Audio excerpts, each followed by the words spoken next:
안녕하세요. 저는 얼마 전에 이혼하고 싱글이 된 30대 후반의 여성입니다.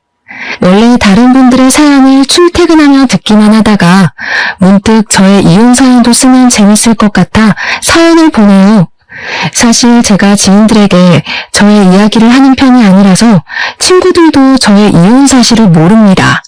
그런데 얼마 전 뻔뻔하고 기가 막힌 짓거리를 벌인 남편이라는 작자에게 제대로 복수를 했어요.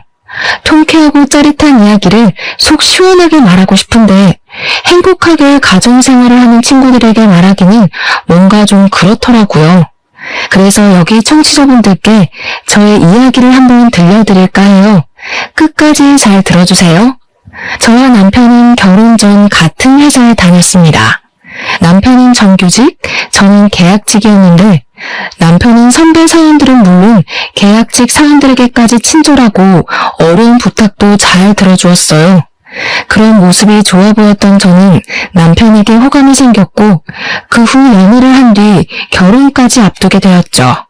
결혼을 생각하고 처음으로 시댁에 갔던 날 저는 시어머니를 보고 깜짝 놀랐습니다. 시어머니가 저를 어릴 때 키워주셨던 돌아가신 할머니와 쌍둥이가 아닐까 싶을 정도로 닮으셨더라고요. 시어머니는 저를 반기시거나 제게 웃음을 보이시지는 않았지만 그래도 참 좋았답니다. 시댁은 우리 집에서 30분 거리에 있는 수도권 근교의 시골 마을이었어요. 시아버지는 예전에 돌아가셨고 시어머니는 농사를 지으시면서 수확한 농작물을 인터넷으로 판매하고 계셨습니다. 우리는 결혼을 준비하며 서로의 금전 상태를 공유했는데 남편은 직장 생활을 오래 한 것에 비해 모은 돈이 얼마 없었어요. 왜 그런가 했더니 그동안 월급의 절반을 시어머니께 드려서 저축할 수가 없었더라고요. 지금까지는 그렇게 살았어도 결혼 후에는 이렇게까지 용돈을 드리는 것은 무리일 것 같아 저와 남편은 결혼 전 시어머니를 뵙고 이 부분에 대해 확실히 말씀드렸습니다. 아무래도 말씀드리지 않고 용돈을 줄여버리면 시어머니께서 난처한 부분이 생길 수도 있을 것 같았거든요. 시댁을 찾아가 남편이 먼저 용돈을 줄여야 할 것 같다는 이야기를 꺼내니 시어머니는 표정이 좋지는 않으셨어요. 아직 둘이 살림을 합치지도 않았는데 벌써 이 어미 용돈 줄일 생각부터 하냐? 엄마로서는 조금 서운하구나. 그래도 이해해줘. 앞으로 우리 둘이 아기도 낳고 먹고 살려면 빠듯해. 요새 집값이며 물가도 다 고공행진이고 서운해만 하시지 말고 이해 좀 해줘요. 이놈이 그동안 이 어미가 키워준 건 생각 안 하고 벌써 여자한테 휘둘려서는 제가 그러라고 시키디? 그게 아니라 나도 이제 가장이 되어보니 현실적인 금전적인 문제들도 보이고 해서 못난 놈, 내 아들 등쳐먹는 못된 엄마 아니냐 알겠다. 상황이 이러니 어쩔 수 없지 뭐. 대신 나도 형편이 넉넉하지는 않아서 신혼집은 못 해주겠다. 매달 들어오던 용돈이 줄어서 나도 먹고 살기 힘들어지지 않겠니? 시어머니는 용돈을 줄이는 것에 대해 반기시지 않았지만 결국 우리의 뜻을 따라주셨어요. 대신 집 마련은 도와줄 수 없다고 말씀하셨죠. 이 사실을 알게 된 친정 부모님은 저희 신혼집을 마련해 주신다고 했지만 저나 남편이나 우리의 힘으로 시작을 해보고 싶어서 일단 원룸의 월세방으로 신혼집을 마련했습니다. 넉넉하지는 않지만 마음은 풍족했던 결혼 후 저와 남편은 주말마다 시어머니한테 가서 농사일과 인터넷 판매를 도와드렸어요. 사실 주말에는 집에서 쉬고 싶기도 하고 남편과 단둘이 오붓한 시간을 보내고도 싶었지만 남편이 어머니 혼자 농사 일하기 힘들어하셔서 걱정된다고도 하고 시어머니가 돌아가신 할머니 같다는 생각에 피곤해도 좋은 마음으로 시댁에 갔습니다. 그렇게 3개월이 지났고 결혼 전부터 다녔던 회사와의 계약이 끝났어요. 그래서 저는 회사를 관두고 새로운 일을 구하려 했으나 경기가 어려워서인지 면접 보러 오라는 연락조차 받지 못했습니다. 그 덕에 전 생각지도 못하게 전업주부가 되었죠. 회사 생활을 하다가 집에 있으려니 몸은 편하긴 하지만 이제 사회에서는 제가 쓸모가 없어졌다는 생각에 마음이 울적하더라고요. 하지만 저와는 다르게 시어머니는 점점 바빠지셨습니다. 시어머니의 농작물 판매가 입소문이 나면서 주문량이 많아지기 시작했고 시어머니 혼자 처리하기 힘든 상황까지 되었죠. 하루는 집에 있는데 시어머니한테 전화가 왔어요. 얘야, 이제 나도 나이가 먹어서 일하기가 너무 힘들구나. 지금 주문도 너무 많아서 나 혼자 모든 일하기가 벅차. 너 지금 회사 계약이 끝나서 집에 쉬고 있다고 들었는데 여기 와서 나 좀 도와주지 않을래? 사실 시어머니 이런 부탁이 편하게 들리지는 않았지만 돌아가신 할머니가 꼭 제게 부탁하신 것 같아 무시는 할 수 없었어요. 그래서 많은 고민 끝에 시댁과 같은 동네의 자그마한 주택으로 이사를 하게 되었고 저는 시어머니의 일을 도우며 시댁의 모든 대소사에 다 참여했습니다. 힘들기는 했지만 제가 시댁의 유일한 며느리에다가 회사에 다니는 것도 아니었으니 당연히 해야 할 일이라고 생각했어요. 일 자체는 크게 힘들지 않았습니다. 생각보다 저는 도시 생활보다 시골 생활이 더 재밌었고 음식 만드는 것은 결혼하기 전부터 좋아했던지라 문제가 없었어요. 다만 시어머니는 항상 동네 사람들 앞에서 자신이 엄청 좋은 시어머니인 것처럼 말하고 다녔습니다. 여기에 종종 올라오는 사연처럼 며느리를 괴롭히거나 막말을 하지는 않았지만 그래도 시어머니는 시어머니였어요. 항상 은근슬쩍 맛있는 음식들은 남편이 먼저였고 밥도 남편은 따뜻한 밥, 저에게는 매번 찬밥을 주셨죠. 결혼 후 처음으로 맞았던 제 생일날이었습니다. 시어머니는 평소 친하게 지냈던 동네 사람을 불러 모아서 며느리의 생일을 차려준답시고 제가 좋아하는 갈비찜에 미역국에 끓여주시고는 상을 한 상 차려주셨는데 생일을 맞은 저의 미역국에는 멀건 국만 있었고 남편과 손님들의 미역국에는 미역의 소고기까지 듬뿍 들어있었습니다. 그리고 갈비찜은 상 가운데가 아닌 남편 앞에 자리를 잡았는데 저는 남편과 대각선 반대 방향에 앉아있어서 팔도 닿지 않았어요. 게다가 밥도 부족한 상황이 되자 시어머니는 남편과 손님들에게는 따뜻한 밥을 대접하시고 제게는 점심때 먹다 남은 찬밥을 주셨습니다. 어머니, 제 생일을 기억해 주시고 미역국을 끓여주신 건 감사한데 제 국에는 고기는커녕 미역도 없네요. 게다가 밥도 저는 찬밥이고요. 내가 음식을 부족하게 준비해서 미역국도 부족하고 밥도 부족하지 뭐니. 그런다고 기껏 초대한 손님한테 대충 대접해 줄 순 없잖아. 그러니 그냥 네가 좀 넘어가 주지 않으련? 그래, 그냥 먹어. 그래도 우리 엄마가 자기 위해서 내 생일에는 해주지도 않던 갈비찜까지 해주셨잖아. 세상에 이런 시어머니가 어딨어? 이럴 때는 그냥 감사합니다 하고 먹는 거야. 남편은 자기 앞에 있던 갈비찜을 우걱우걱 뜯어먹으며 저에게 이야기하는데 정말 꼴보기가 싫더라고요. 애초에 동네 분들을 초대한 시어머니가 국이며 밥을 넉넉히 준비하면 이런 난처한 상황은 없었을 거 아닌가요?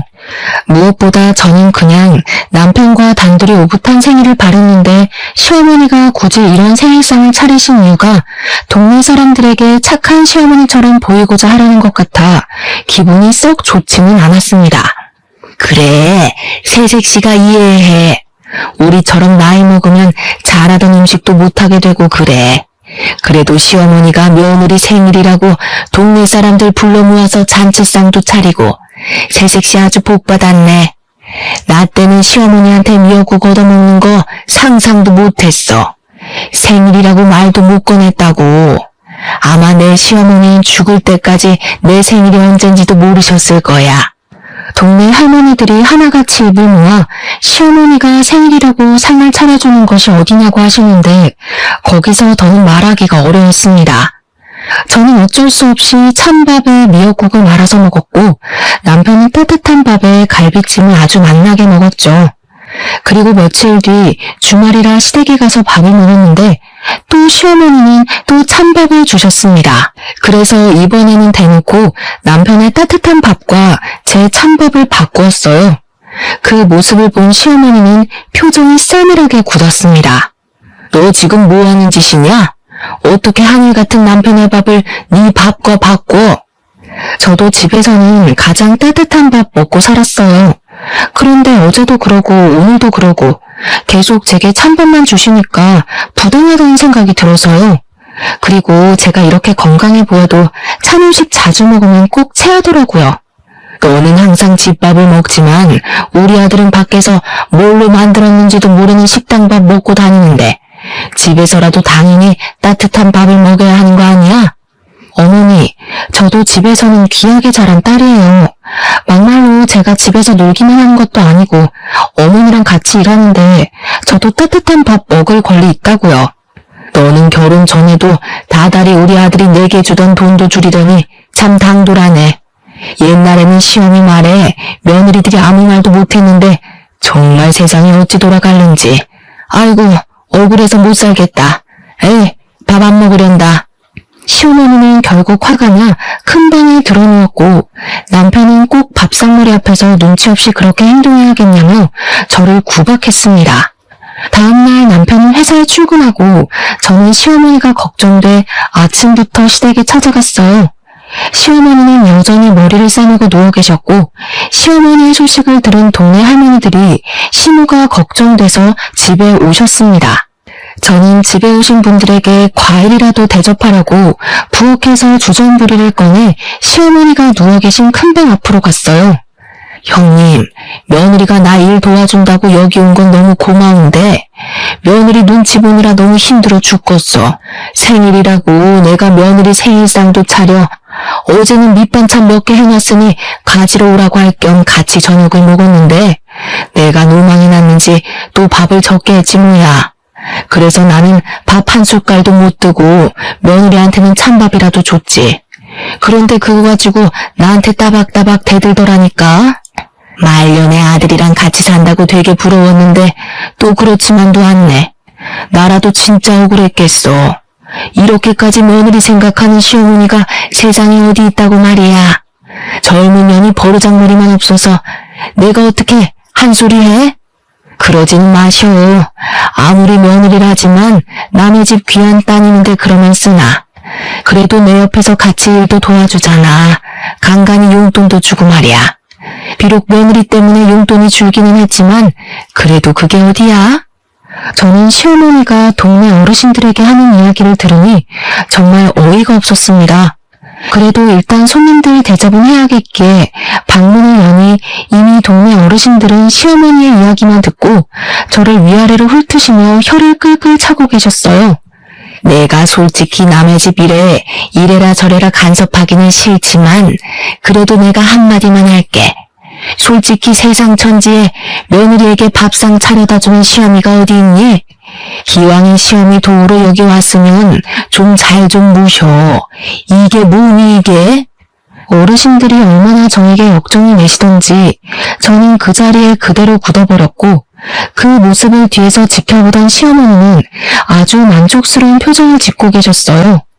저는 시댁에서 집으로 돌아와 이렇게 살다가는 평생 시어머니와 남편에게 큰 소리도 못 내보고 당하고만 살 것 같다는 생각이 들었습니다. 사실 시골에서 살고 있고 아기도 없어서 돈 나갈 일이 많이 없기는 하지만 지금은 남편의 돈으로 생활을 꾸려나가다 보니 아무래도 돈을 쓰고 장을 볼 때마다 어쩔 수 없이 남편 눈치가 보였어요. 그래서 더 남편과 시어머니한테 아무 소리 못하고 가만히 있을 수밖에 없었습니다. 그래서 돈을 벌어야겠다는 생각에 저는 아르바이트라도 하려고 했으나 외진 동네이다 보니 마땅한 일자리가 보이지 않았어요. 저는 오랜 고민 끝에 시어머니처럼 인터넷 쇼핑몰을 열어보기로 했습니다.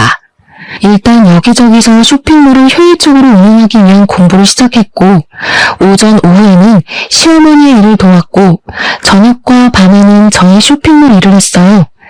다행히 한두 개씩 판매가 되기 시작했고 수익만으로 먹고 살 만큼은 아니어도 한 달에 100만 원 정도는 벌 수 있었습니다. 남편과 저는 각자의 일로 아주 바쁘게 시간을 보내고 있었던 어느 날이었어요. 그날은 꿈자리가 왠지 모르게 뒤숭숭했습니다.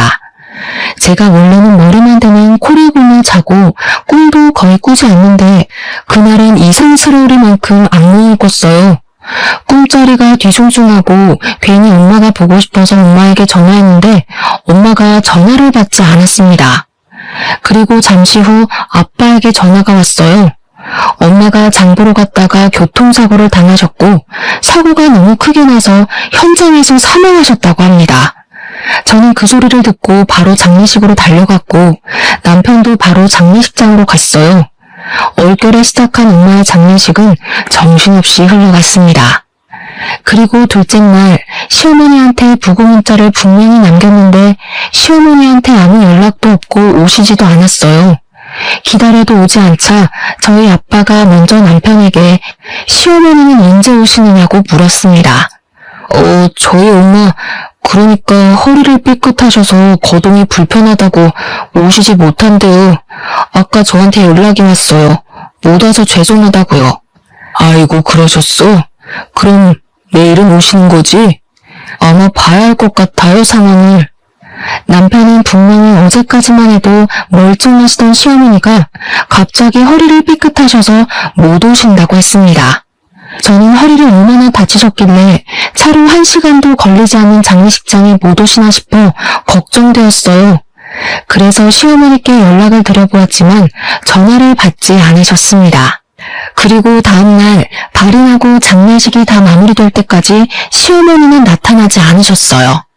아빠는 대놓고 말씀은 하지 않았지만 끝내 연락도 오지도 않은 시어머니에게 서운한 듯한 표정을 지으셨습니다.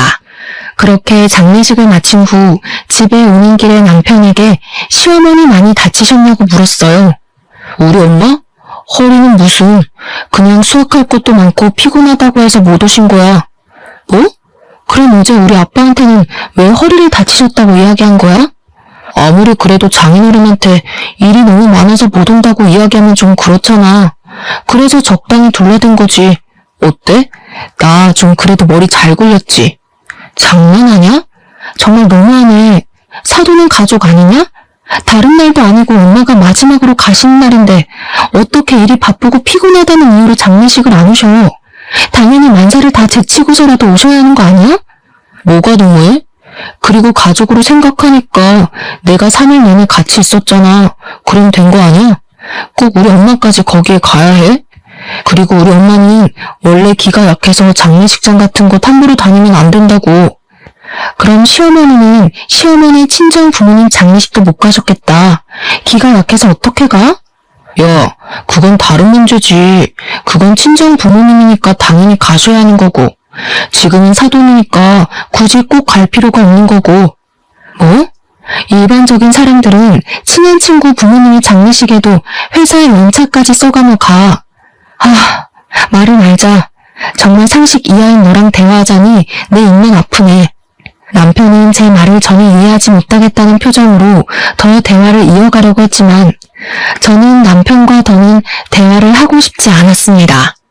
사돈의 장례식이지만 피곤해서 못 온다는 시어머니, 그리고 그런 시어머니를 이해하고 두둔하는 남편의 모습이 기가 막혀 말이 다 나오지 않더군요. 게다가 시어머니가 기가 약해서 장례식장 함부로 다니면 안 된다며 도대체 우리 집을 얼마나 무시하면 친정엄마의 마지막 가는 길에 와보지도 않고 연락도 하지 않는 것일까요? 저는 남편에게 화가 잔뜩 났고 남편은 그런 저를 이해하지 못한 채 집에 도착했고 집에서도 우리는 얼음장보다도 차가운 냉전 상태로 밤을 보냈습니다. 그리고 다음날 저는 원래 남편이 출근 후 시댁에 갔지만 그날만큼은 시댁에 가지 않았어요. 시댁에서는 저희 집의 경조사에 참가할 생각이 하나도 없는데 제가 시댁을 위해서 일해야 할 필요성이 전혀 없다고 느껴졌거든요. 제가 가지 않으니 시어머니한테 전화가 왔습니다. 어제 장례식 마쳤다면서? 그럼 얼른 넘어와. 지금 네가 없는 동안 일이 잔뜩 밀렸어. 솔직히 전 시어머니한테 전화가 오길래 당연히 이래저래 해서 못 갔다. 미안하다. 엄마는 잘 보내드렸냐고 물어볼 줄 알았습니다. 사람이라면 그게 당연한 예의 아닌가요? 그런데 시어머니는 잘 다녀왔냐는 말은커녕 일이 밀렸으니 빨리 오라고만 하셨어요. 어머니, 솔직히 어머니한테 너무 서운해요. 아무리 그래도 사돈인데 어떻게 그렇게 연락도 없고 오시지도 않으세요. 죽을 사람은 죽더라도 할 일은 해야 하지 않겠니? 그리고 여자는 결혼하면 친정과는 연을 끊어야 해. 너도 그 생각으로 여기까지 온 거 아니야? 솔직히 나는 너 발인 때만 갔으면 했다. 무슨 여자가 친정엄마 돌아가셨다고 3일 내내 있으려고 그래? 그게 지금 무슨 말씀이세요? 그러면 딸들은 친정엄마가 돌아가셔도 장례식장에 가면 안 된다는 말씀이세요? 제가 부모님의 유일한 자식인데도요. 솔직히 장례식장에서 딸이 할 일이 뭐가 있니? 그냥 발인 때 나가서 마지막 인사나 하면 그만이지. 그러는 어머니는 어머니 친정어머니 장례식 때도 발인 날에만 가셨나요? 너는 참 내가 한마디 하면 그냥 네 하면 되지 꼭 그렇게 하나하나 따지고 들더라. 아주 버릇이 안 좋아. 내가 너 지금 지켜보고 있다.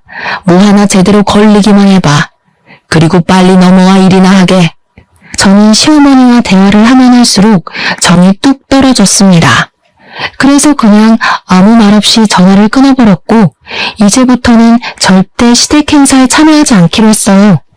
며칠 뒤 그날은 시아버지 제삿날이었고 역시 시어머니한테 전화가 왔습니다.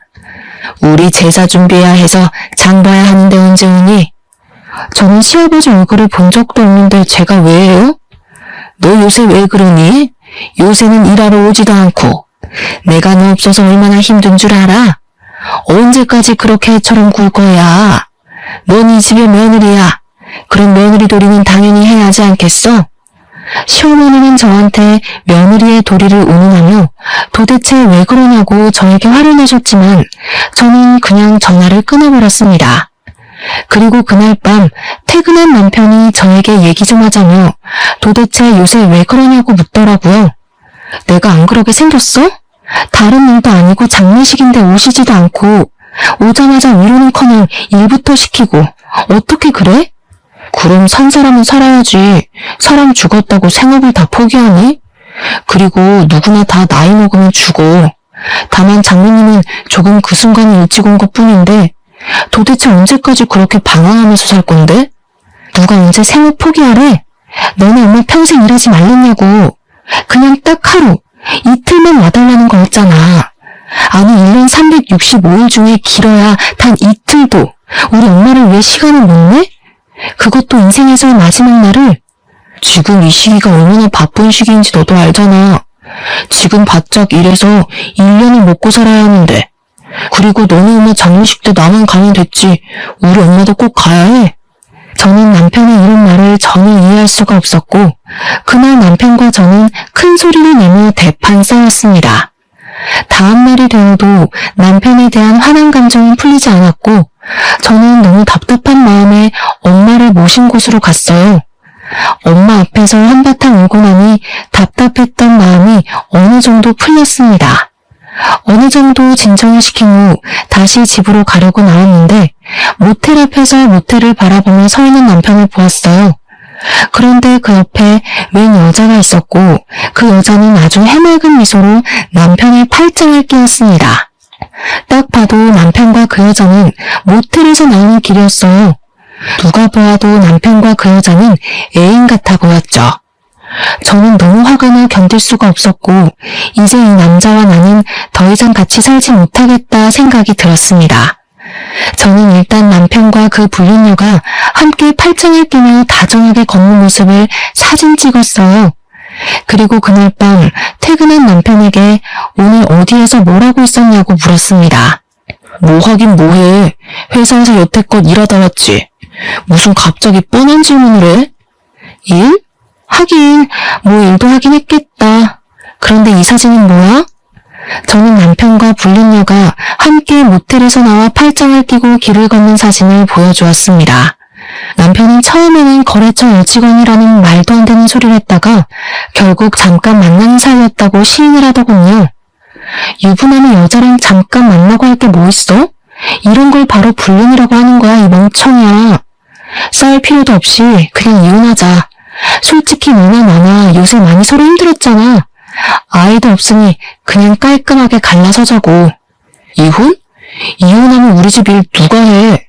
내가 그 좋은 회사 그만두고 엄마 옆에서 일할 수 없잖아. 그리고 너랑 내가 이혼하면 우리 집 대소사는 다 누가 챙겨? 당장 명절 차례상부터 시작해서 김장 제사까지 누가 하냐고. 살림은 또 누가 하고? 나 절대 이혼 못해. 자기 엄마는 우리 엄마 장례식 때 오지도 않았으면서 이혼을 하자고 하니 자기네 집 일할 사람 없다며 이혼하지 말자고 하는데 정말 기가 막히고 코가 막힐 노릇이더라고요. 너네 집 일은 네가 알아서 해야지. 그걸 왜 나한테 말해? 솔직히 말해서 우리 엄마 장례식 때도 오지 않은 시어머니를 내가 왜 도와야 하는데? 내가 왜 그런 시어머니를 도와서 너네 조상 차례상도 차리고 너네 가족 먹을 김장도 하고 제사상도 차려야 하냐고. 난 절대 못해. 그냥 이혼하자. 네가 이혼 안 한다고 해도 내가 이혼 소송할 테니까 그런 줄 알아. 우리 어디 한번 끝까지 가보자고. 다음날 저는 남편이 출근하자마자 바로 이혼 변호사를 찾아갔습니다. 제 상황을 이야기하니 일단 확실한 증거를 잡아야 이혼 소송에서 이기고 위자료까지 받을 수 있다고 했어요. 그래서 저는 일단 남편이 불륜을 저질렀다는 증거를 수집하기 위해 일주일 동안 남편이 출근한 후 남편의 회사 근처로 가보았습니다. 하지만 남편도 생각이 있는지 회사 밖으로 나오지 않더라고요. 하긴 바보가 아닌 이상 이미 한 번 걸렸는데 또 여자를 밖에서 만나지는 않았겠죠. 그래서 결국 일주일 동안 아무 소득을 얻지 못하고 집에 터덜터덜 돌아왔습니다. 그런데 남편이 주로 사용하는 노트북이 켜져 있었고 메신저도 로그인이 되어 있더라고요. 사실 저는 한 번도 남편의 핸드폰이나 노트북을 몰래 본 적이 없었습니다. 아무리 부부이고 가족이라고 해도 그건 예의가 아니라는 생각이 들었거든요. 그런데 이렇게 된 이상 저는 증거를 수집해야만 했고 그래서 남편의 메신저를 몰래 보았습니다. 남편의 메신저에는 어떤 여자와 사랑의 대화를 나눈 증거가 한가득 있더라고요. 저는 화가 너무 나서 터질 것만 같은 심장을 부여잡고 하나하나 차근차근 읽어보았는데 정말 욕이 절로 나왔어요. 남편은 대낮부터 모텔 대시라고 퇴근 후에는 만나서 데이트까지 알차게 즐겼습니다. 저는 여기서 밭일하고 쇼핑몰 일하느라 바빴는데 남편은 다른 여자랑 주말마다 만나서 여기저기 쏟아냈다고 생각하니 정말 화가 머리끝까지 치밀어 올랐어요. 저는 반드시 이 둘을 가만두지 않으리라 다짐하며 일을 갈았죠. 그렇게 혼자 정신나간 여자처럼 욕을 하다가 겨우 마음을 진정시키고 메신저의 모든 내용을 이미지 파일로 저장했습니다. 그런데 노트북에는 이것 말고도 정말 이상한 것이 있었어요. 여자 화장실을 몰래 찍은 듯한 영상이 한가득 있더라고요. 이게 뭔가 싶어 자세히 보니 그 여자 화장실은 제가 결혼 전 남편과 다니던 그 화장실이었고 영상 속의 여성분들 얼굴 중에는 제가 아는 여성분들도 있었습니다. 순간 남편과 같은 회사 다닐 때 회사 여자 화장실에 변기가 막혔을 때마다 앞장서서 도왔던 일이 떠올랐어요. 사실 회사 다닐 때 이상하게 여자 화장실의 변기통이나 하수구가 종종 막혔었거든요. 그때마다 다른 사람들은 화장실 하수구나 변기통을 뚫는 것을 싫어했습니다. 그런데 남편만은 달랐어요.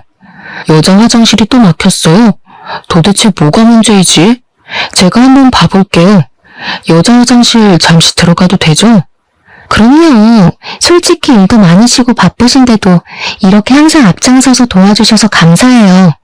그 뒤로도 변기나 하수구가 막힐 때마다 여직원들은 남편을 찾았고 남편은 인상 한번 찌푸리지 않고 바로 뚫어주어서 다들 너무 고마워했었거든요.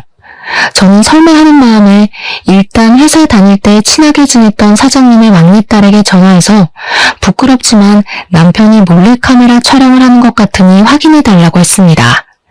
사장님의 막내딸은 아직 회사에 다니고 있었고 다른 사람들보다 쉽게 사내 CCTV도 확인할 수 있었어요. 다음날 사장님 막내딸에게 CCTV를 확인했다며 전화가 왔습니다. 언니, CCTV 확인해봤는데 충격적이에요. 왜 그런 남자랑 결혼했어요? 과장님 완전 사이코더라고요. 왜요?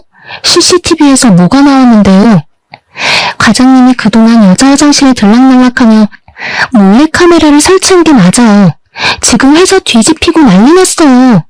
사장님 막내딸 말로는 남편은 펜이나 서류 뭉친 손수건 같은 것을 들고 실수인 척하며 여자 화장실에 들어갔어요.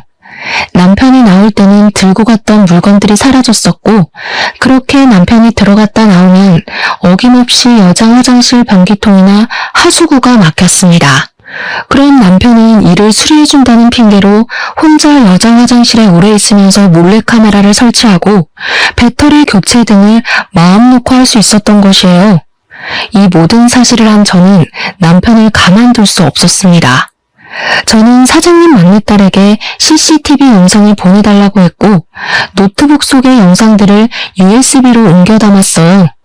저는 이 USB를 들고 경찰서에 가서 남편이 몰래카메라를 설치했다고 고소를 했고 이어서 변호사 사무실에 찾아가 메신저의 대화 내용을 증거로 불륜으로 인한 이혼 소송까지 진행했습니다.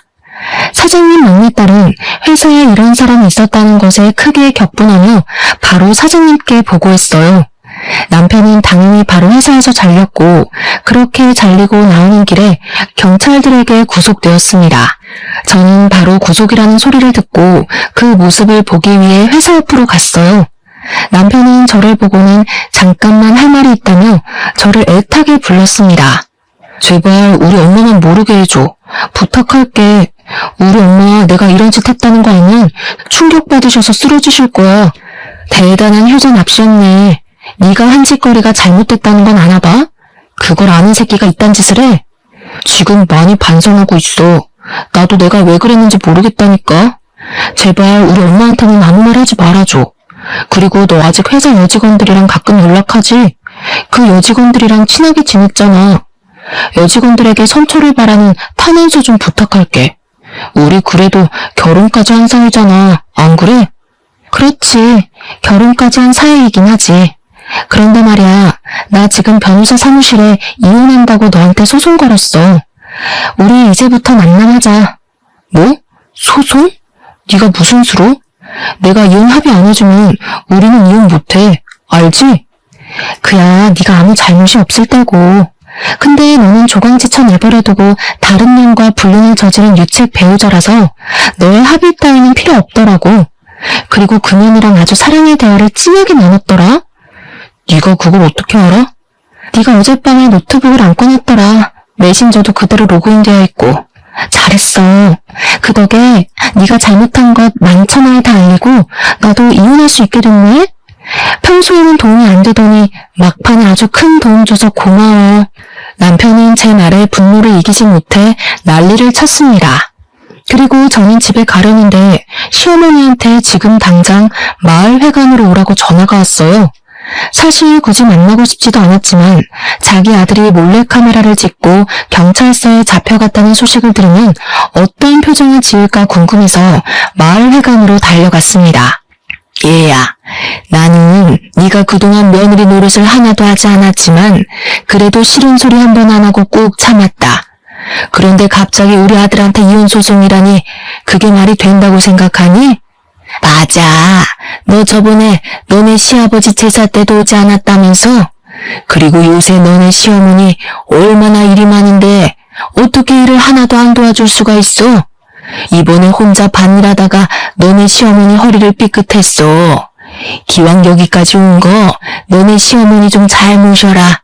너네 시어머니 같은 사람이 세상에 어디 있니? 사실 그동안은 시어머니가 동네 사람들 앞에서 온갖 착한 척해도 그냥 가만히 있었습니다. 그런데 이제는 예전의 제가 아니었어요. 이미 끝내기로 마음먹은 마당에 더는 말을 못할 게 없었습니다. 제가 예전엔 안 그랬는데 왜 이렇게 변했을까요? 한번 생각이나 해보셨어요? 지금 그게 무슨 말이냐?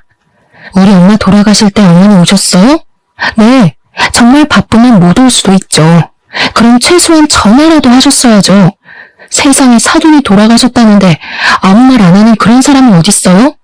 사실 그동안 저 시어머니가 거의 돌아가신 할머니 같아서 애틋한 마음에 저 혼자 시댁일 다 발벗고 나서서 했어요. 할머니 생각에 일부러 여기까지 이사도 왔고요. 그런데 그 결과 저만 호구가 되었네요. 지금 너네 엄마 장례식 안 갔다고 여태 삐져서 시위하려는 게냐? 그래서 이혼까지 해? 아니요. 어디 그뿐일까요? 지금 어머니의 그 자랑스러운 아드님이요. 바람을 피우고 있어요. 뭐? 남자가 일하다 보면 바람 좀 피울 수 있지. 그거 가지고 뭘 그리 난리니? 겨우 그것 때문에 이혼이야? 막말로 우리 아들이 애를 낳은 것도 아니고 잠깐 그냥 방황한 건데. 참 너도 속이 아주 밴댕이 소갈딱지야. 그뿐인 줄 아세요? 당신 아들 지금 경찰서에 있어요. 경찰서? 그게 무슨 소리냐? 우리 아들이 왜? 회사 여자 화장실에다가 몰래카메라를 설치했다지 뭐예요. 노트북에 여자 화장실 몰래카메라 사진이 쫙 깔려있더라고요. 그래서 제가 경찰서에 그대로 넘겼더니 아줌마 아들이 구속돼 버렸어요. 뭐? 그걸 네가 고소했다고? 너랑 우리 아들은 부부의 연을 맺었어. 부부는 힘들 때 같이 하는 게 부부 아니니? 어떻게 너는 네 남편을 그렇게 경찰서에 홀라당 넘길 생각을 해? 네가 어떻게 우리 집에 이렇게 뒤통수를 때려? 어떻게? 이 못돼 먹은 년. 시어머니는 제게 못된 년이라고 하면 난리였지만 아까와는 다르게 다른 할머니들이 아무도 시어머니의 말에 동의하지 않았습니다. 오히려 시어머니를 곱지 않은 시선으로 바라보았죠. 형님들, 저것이 내 아들을 경찰서로 잡아넘겼대요. 이게 말이나 됩니까? 아이고, 집에 여자 잘못 들여서 이게 지금 뭔 난리야. 아이고, 나 죽네. 이봐, 여자 화장실에 몰래카메라를 설치했다는데 그건 아들이 잘못한 것 아닌가? 아들이 잘못했으면 당연히 벌을 받아야지. 그렇게 잘난 아들 뒀다고 자랑하더니 이거는. 아무튼 이제 더 들을 이야기도 할 이야기도 없으니 우린 가네. 다시는 연락하지 마. 솔직히 맨날 은근히 며느리 차별했으면서 맨날 착한 척은. 다들 갑시다. 동네 할머니들은 난리치는 시어머니를 두고 다들 각자의 집으로 가셨고 저도 바로 저의 집으로 돌아갔어요. 그 뒤로 남편은 기나긴 재판 끝에 징역 10개월의 집행유예 2년이 선고되었습니다. 그리고 남편이 불륜을 저질렀다는 증거가 입증되어 감옥에서 이혼하게 되었어요. 또한 저는 공동명의로 같이 살던 집을 위자료로 받아서 그 집을 팔고 남편에게로 갔습니다. 아빠는 이혼하고 온 딸에게 그동안 고생했다고 하며 아빠가 일하시는 회사에 빈자리가 하나 있으니 거기서 다시 시작해보라고 권하셨어요. 사실 아빠는 20대 때부터 지금까지 한 회사에서 계속 근무하셨고 지금은 이사님이십니다. 회사가 크지는 않지만 그래도 월급 한 번 밀리지 않았고 꾸준히 월급도 오르고 있어요.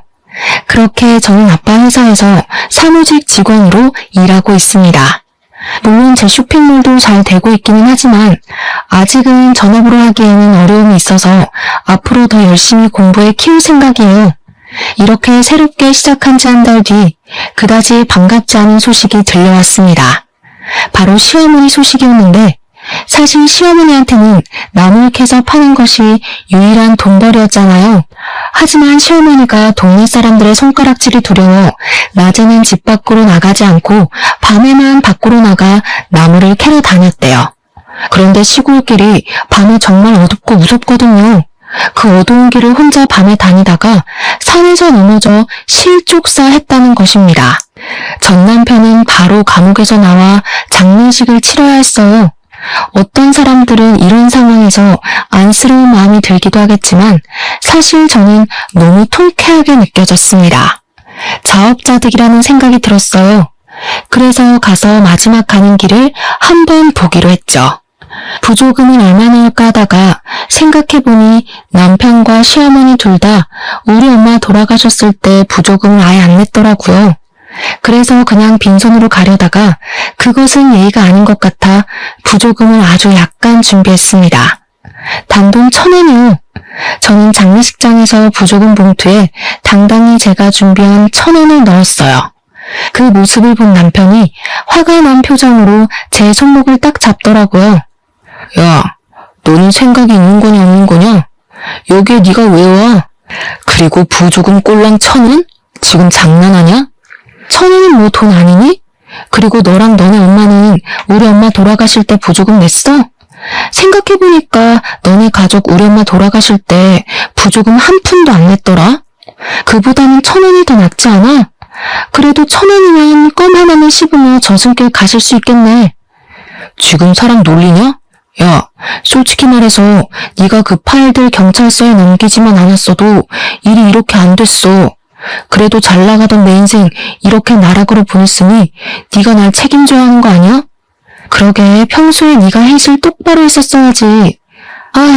이미 다 끝난 마당에 너랑 말싸움해서 뭐하니? 그래도 너네 엄마 일은 좀 안 됐긴 하네. 이게 바로 자업자득, 인과응보라고 하는 건가? 말 가려서 해라. 내가 진짜 너 만나서 되는 일이 없어. 너 때문에 감옥도 가고 엄마도 돌아가시고. 전 남편은 자기가 그동안 잘못한 것은 생각도 하지 않은 채 모든 것을 다 제 탓으로 돌렸습니다. 감옥에 가서도 여전히 반성은 전혀 하지 않은 듯 했어요. 저는 전 남편의 이야기를 들으니 어렵게 잡고 있던 이성의 끈을 놓아버렸습니다. 그래서 장례식장 앞에 있는 여자 화장실로 들어가 대걸레를 들어왔어요. 대걸레는 뭐냐? 우리 엄마 마지막 가는 길 깨끗하게 가시라고 청소라도 해주려고? 아니, 아무리 봐도 네 머리에는 똥만 가득 찬 것 같아서 너 좀 청소 좀 해주려고. 저는 이 말과 동시에 대걸레를 전 남편의 얼굴에 비볐습니다. 야, 이 똥만 가득 든 놈아. 네가 걸레 같은 짓을 하고 다녀서 이렇게 된 건데 그걸 왜 내 탓을 해? 내가 생각할수록 어이없어서 그래도 여기서 싸우지는 않으려고 했는데 내가 괜히 왔다 싶다. 감옥 갔다가 나오면 걸레 같은 짓 그만하고 좀 똑바로 정신 좀 차리고 살아. 내가 이 대걸레로 네 얼굴 닦아줄 테니까 제발 이제 사람 좀 되라. 대걸레로 세수한 남편은 나에게 세상의 모든 욕을 다하며 난리를 쳤고 저는 그런 남편에게 대걸레 던져주고 나왔습니다. 남편이 정신 나간 놈처럼 소리 지르니 옆방 다른 유족들과 장례식장 관계자들이 다 나와 남편을 구경하더라고요. 저는 그분들에게 큰 소리로 이렇게 사과의 말씀을 전했습니다. 소란을 피워 죄송합니다.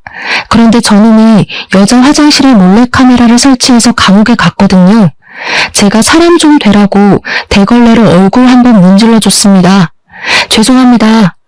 이 말을 하고 저는 장례식장을 빠져나왔고 그 뒤로는 전 남편 놈이 어떻게 되었는지는 잘 모르겠습니다.